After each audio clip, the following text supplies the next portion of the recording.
Welcome to IAS headquarters, where we lead the fight against aliens, or more correctly, invasive alien species. I am Control, and along with my field agent K and all of you, we are fighting a battle against the invasive alien species that have invaded our islands. What is an IAS? Let me ask our super artificial intelligence app, IS1.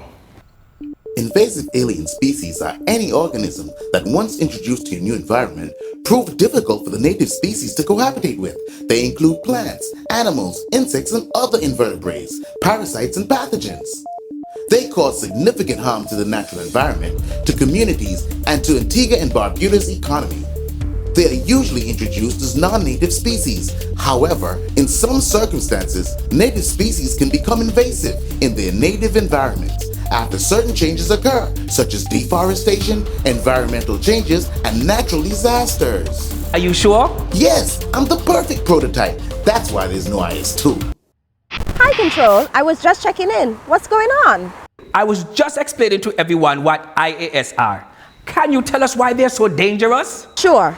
Invasive alien species can negatively affect multiple aspects of Antiguan and Barbudan society, both directly and indirectly.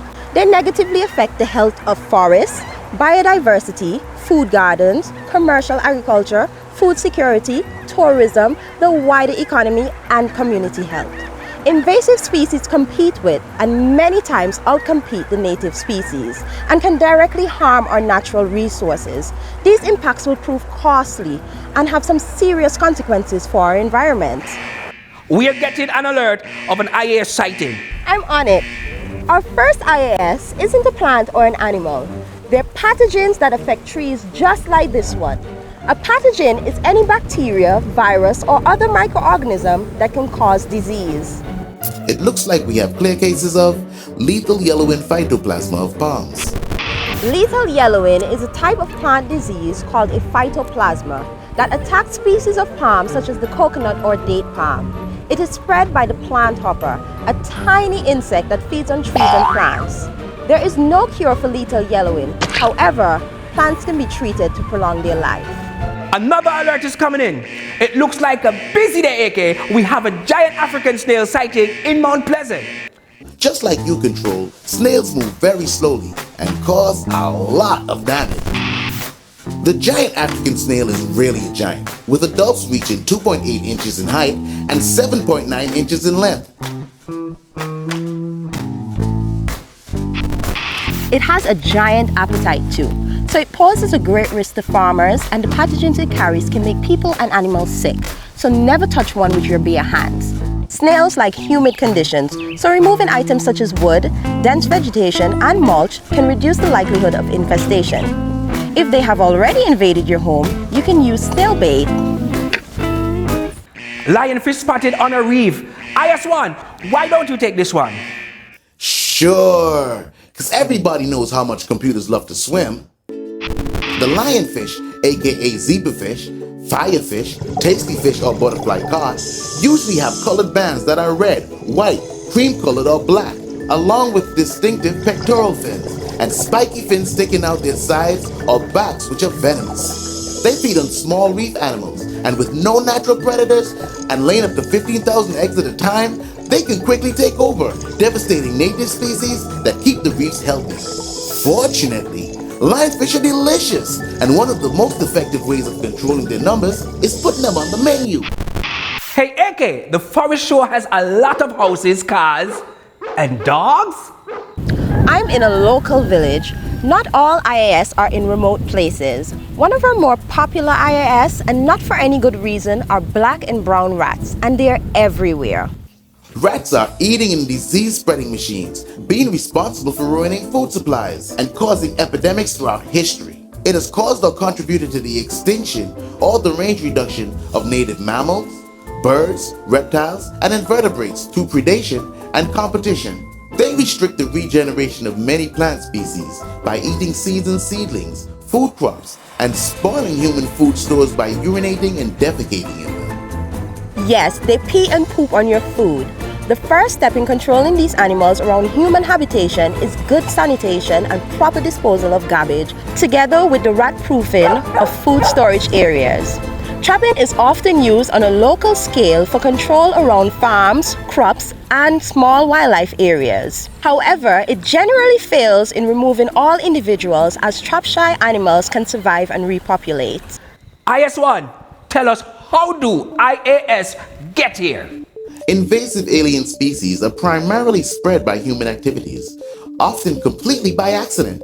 People and the goods we use travel around the world very quickly, and they often carry uninvited species with them. IS1, what else is on the radar?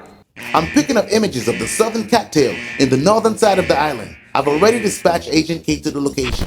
Southern cattail is an upright perennial plant, 4 to 12 feet tall. It spreads by rhizomes and can quickly lead to a dense colony once conditions change in its favor. Rhizomes are types of plant stems which contain nodes that can grow roots and shoots, just like ginger and potatoes. The plant invades farm ponds, irrigation canals, and drainage ditches, blocking waterways. They steal nutrients and change the water composition, making it difficult for native species to survive. If cattails begin to invade, they must be removed. This is also the perfect habitat for another IAS that grosses out a lot of us.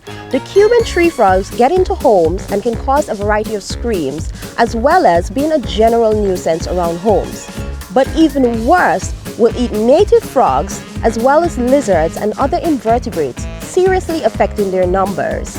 They come in a variety of colors and patterns, ranging from whitish to gray, green or brown, and can be marked with irregular dark stripes or blotches that fade when the frog changes color. The skin is warty, while the armpit and groin are washed with yellow. You can reduce Cuban tree frog impacts by eliminating their eggs and potential breeding sites. Gross! He's actually kind of cute. Face recognition determined. He looks exactly like Control. You got jokes, IS1. Okay guys, one more to go, then we call it a day. There is an IAS that was brought to the island to control pests during the sugarcane years. Mongoose? Mongai? Mongooses. They are located all over the island and can be seen running across the road at the most inappropriate time. These little meat eaters are hunting machines that eat native species and are responsible for nearly bringing the racist snake to extinction. Even though the mongoose was introduced to do some good, in the end they were a huge negative for the island's native inhabitants. Good work today. We've only covered a few of the IAS here, but there are more.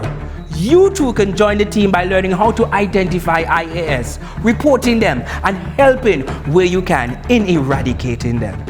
Remember to download Me, the IS1 app, to learn all about and help locate IAS in Antigua and Barbuda. If you have any questions, you can call the Department of Environment at 462-4625 or email us at doe@ab.gov.ag. You can also visit our website at www.environment.gov.ag or our Facebook page, Antigua and Barbuda Department of Environment. I bet you can do a better job than this guy. Hey, I'm right here! From IAS headquarters, goodbye.